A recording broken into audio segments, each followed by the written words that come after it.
The dangers of wanting something without proper self-efficacy.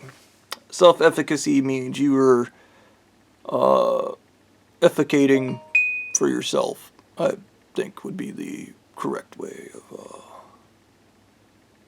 doing that. It is a general fact in my life. I've actually never made any effort to actually want anything in my life, believe it or not. If it's not as simple as going to the grocery store or purchasing it, I don't waste my time with it. And it might not be a waste of time, but sometimes most things in my life feel that way. But I want to talk about the past 2 years and the massive amount of chaos it has caused in my life. I realize this is the first time in my life I actually wanted something for myself. Money, fame, Mary Bowberry, a chance to change the world, to actually be somebody of recognition and do some real good. Do some real good is just something I always wanted to do. Yeah.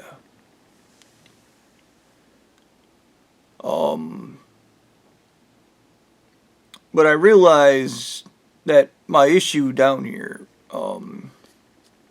is I wanted these things, but I had no idea of how to go about getting them in the correct way. And you might go, Bobby, didn't they tell you what you had to do to get these things? You just do what they want you to? It has never been, my life has never been that simple. And you do got to think about this.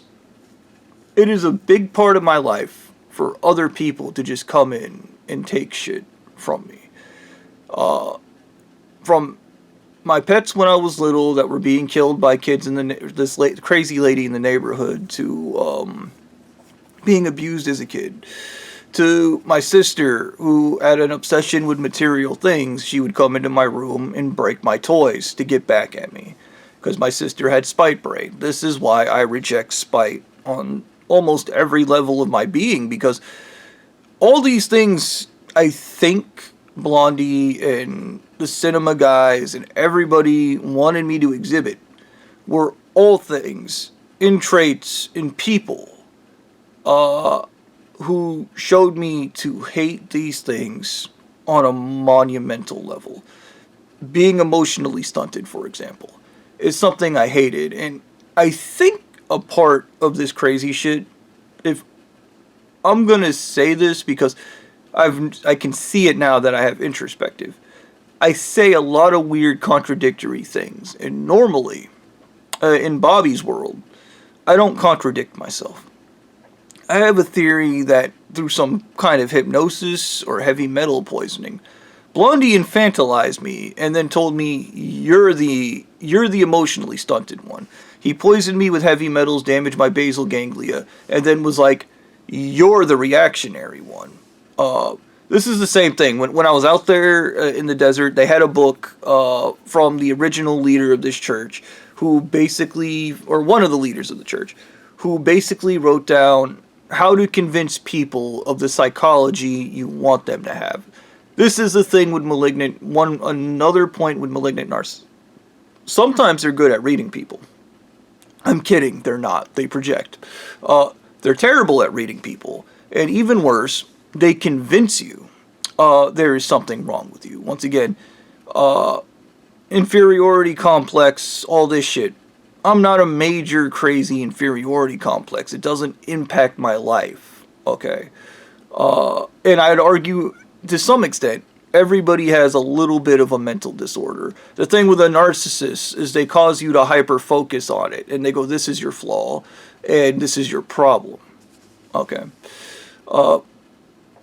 And when I was down here, I fell for all this shit because I didn't remember this book. And in this book, basically, it'll be like, poison somebody with aluminum, make them timid, right? And then go, look, you're a weak leader. Look, you're terrified. You lack courage. Give it to me. Okay, give me your future. Give me everything you ever wanted. I deserve it. Okay, because I poisoned you with aluminum and now I've convinced you you're a coward. Okay, and I'm trying to help you. I am. You don't have the courage or skills to do those things, and I'm not going to give them to you, and nobody's going to help you, but everybody will help me because I poisoned you with aluminum, and I'm really good at pretending to be charismatic, or I'm really good at being charismatic. I faked this my entire life, like. And there's an entire thing. That's not just, this is like, the aluminum shit is baseline. Poisoning somebody with tetralead and explaining to them they're stupid. Okay? Or, poisoning somebody with fucking, like, any combination of heavy metals that alters a person's personality. And then they're like, I understand you. When they don't. They don't understand you. They understand the brain you have from the heavy metals they gave you that altered your psychology to begin with. And you don't have introspective when you're poisoned with heavy metals. You don't. And it explains Kevin and David, and it explains Danielle McGinnis, all people who don't have introspective. It's a skill they simply can't use, and it would make sense that they would get jealous of me using it. It would make sense that they have a demented hatred of me for using it, because they can't do it. The only thing they know is adjust for people to like.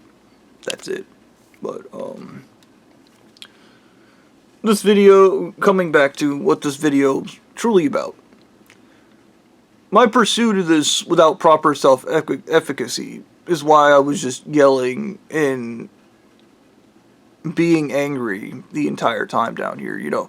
But that was part of the plan, okay? Because I think this thing goes back to Danielle McGinnis, and maybe everybody in this church knew. I was never going to have the courage to actually do this thing. I mean, my family certainly knew. They knew the entire time. Like, my sister knew that if the police didn't arrest me when I turned myself in for Luigi Mangione, that's why she walked out there and lied to him and said I was schizophrenic. Like, she knew that was the only time that this was going to get done. And once again, it is an extremely stupid and unnaturally cruel thing to ask a person with PTSD to be like, just face your PTSD. And one of the things, like, I was watching a video about Grace Ashcroft from Resident Evil Requiem, and this guy that was playing it, she was like, the FBI guy was like, you need to go face the night of your mother's death. You need to go to that apartment and just face that head on. And I'm just going to say this, even in psychology, if you ever do immersion therapy, there's always somebody there holding your hand so you don't freak out and do something stupid. Okay. And yeah, it's really stupid to send Grace Ashcroft to the scene of her mother's death and then be like, oh, you're facing your fears, look how brave you are. No, a normal human being that's not a video game character would have some serious psychological issues from that. And I would argue there'd probably be a lawsuit against the FBI for doing that to somebody. But I couldn't tell you. Maybe the FBI does that all the time to people. You need to go look at your dead kid. Like, I don't know. Maybe they're all Christians and they're just unnaturally cruel. My point about this is, like, I can see the strings for the second time in my life because I used to be able to see them before. And once again, I have a theory that Blondie infantilized me. 3 of the wives that came to Papa John's literally said, that's not the guy. Like, that's not him. Like, I know him. That's, this guy's behaviors, the way he talks, that's not him. And they were right. I believe that each time I relived a PTSD moment down here, or a trauma, I reverted back to an infantile state, and then I'd have to walk myself back out of that state, and then I was constantly trying to force myself to go do the thing. Okay. And I was so terrified of doing the thing, I was in a constant state of emotional dysregulation, because I was constantly pushing myself, but I was never going to do it. And I'm pretty sure in Blondie's brain and everybody's brain, oh, the great leader just pushes through that. Just push it. FND, dude. That's the only thing I can tell you. Is FND. It's the only thing that makes sense to me. And I've been through hell as a person. And even inly, well, we're just not going to recognize it. Okay. But I also think about one of the other things that kind of really disturbed me last night. I was watching this guy, he did a video on Bender, and how Bender just pushes everybody away before they can hurt him. He's ahead of the curve, he doesn't connect with anybody, all this other stuff, and yeah, I do that. But when I was exploring that psychology in the AI and understanding why I do those things, I actually stumbled upon a much darker side of myself. That, it falls into subconscious self-sabotage. And when I was in Ackworth and I was retarded on heavy metals, I said sometimes psychology's as simple as just doing the opposite of what you normally would do. Yeah, sometimes that's true. But sometimes it's almost physically and psychologically impossible for you to do the opposite of what you would normally do. I can't move through pressure, so therefore, in most situations, I can't naturally be courageous. But in the darker side of my mind, I realized something. I told Annalene Mummy God, at some point, I just want to tell the world my story, so the world can judge me. And he told me, Bobby, if you fail this and tell the world your story, everybody on the planet is going to hate you. And I told him I want them to. I didn't know why I said that. It was weird. I was in a suggestive state. And there's a bunch of things I said in the suggestive state. They don't make sense in my rational state. But in my suggestive state, I know 100% exactly why I said those things, why I did those things, why I set that thing up with my mother. I understand why I did all these things. They were self-punishments, like somebody cutting their wrists, or when I was a kid I used to take super hot baths and burn myself. And even going on a show and having somebody ask me, like, what happened, and then me laying down everything I did, they're all self-punishment. And it's because on a subconscious level, not on a conscious level. This isn't, when something is on a subconscious level, it is not as simple as rapid eye movement or just repeat the same phrases or any of these stupid things. It requires real psychology to determine exactly why, on a subconscious level, I punish myself. And one, I would argue what's called the moral injury, the thing I talked about on my page, that I believe I deserve to be punished, potentially indefinitely forever. And maybe not doing this thing, not getting Mary Bowberry, not getting any of the wives, are all forms of self-punishment. But there is a darker side, because Danielle McGinnis had me in the suggestive state and literally was explaining to me that I didn't deserve nice things. I don't know what kind of hypnosis, like what kind of effect of that hypnosis that would have on an individual. Okay, I don't know if he could create the whole secret self-punishment and self-destructive behaviors I exhibit, because I'm not a hypnotist. Okay, I can speculate and guess at this shit forever. You guys seen me on my page. I speculate and guess at everything. Unfortunately, there's no way of knowing for me. Maybe there's a hypnotist out there that's like, oh, that's definitely implanted. Okay.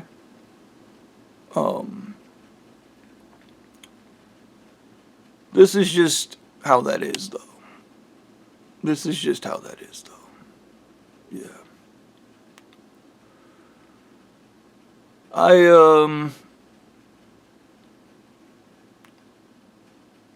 When I think about this, the self-sabotage, and I just think about the video after video in my newsfeed of stop self-hatred, self-hatred. What if somebody's self-hatred is so deep, it is in the core of their brain, and it's something that it's just been in there so long. It is just such a rigid structure. And mind you, when you're poisoned with heavy metal, your rigid structures become even more rigid. Blondie, people don't change. What he meant to say is people who we poison with heavy metals never change. And that makes them predictable, because that's what he likes. He likes predictable. That's why changing your psychology to the psychology he wants you to have is so important. Okay. Yeah. And convincing you of stuff that's simply not true is so important to him. You know, yeah. And I think this is a good video to end right here because I've basically explained everything. Like, I don't have self-efficacy, so I don't actually know how to chase something or actually want something in my life and then go after it and try to achieve it. I don't understand it because the first thing that happens is the pressure involved in that chase. This is another thing about FND and chasing things or efficating for something in your life. It creates pressure, and I run terrified from pressure every time because I have a neurological condition. And I'm not down on myself for that. You see, when you know, this is the thing with me, when you know the reason you do something, and if you look at my entire life, I realize I avoid high pressure situations in almost everything. I do. Because my FND, I simply can't neurologically handle it. There's a fucking issue with me. And when you know your shortcomings, you know what to avoid. And sometimes somebody's shortcoming isn't an obstacle to be overcome, but whether something to just be understood and sat with. Tell the wheelchair man, I'm sorry you're a paraplegic.